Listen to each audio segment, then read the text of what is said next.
Fil-Jum Internazzjonali tal-Volontarjat ittellat 13 l-edizzjoni tal-Premju Nazzjonali għal-Volontarjat b'ċelebrazzjoni tal-isforzi ta' individwi waqdiet li jikkontribwixxu għal-soċjetà aħjar.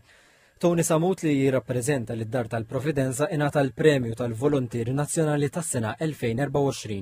Ġejt innominat mid-Dar tal-Providenza, dan huwa unur kbir għalija li qed nirrappreżenta anke l-volontiera kollha. Rebbieħ oħra kienu jinkludu Equal Partners Foundation, Dylan Farrugia, Victoria Fenek Azzopardi, Monsignor Victor Grek u Rise Foundation għal proġett tagħhom li appoġġjaw il-riabilitazzjoni tal-ħabsin in-nisa.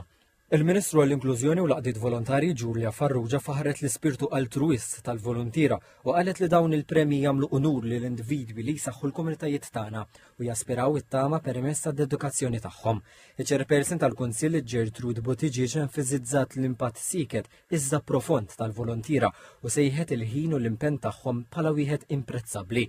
Bi 42 finalist l-unuri sottolinjaw is-saħħa tas-settur volontarju ta' Malta.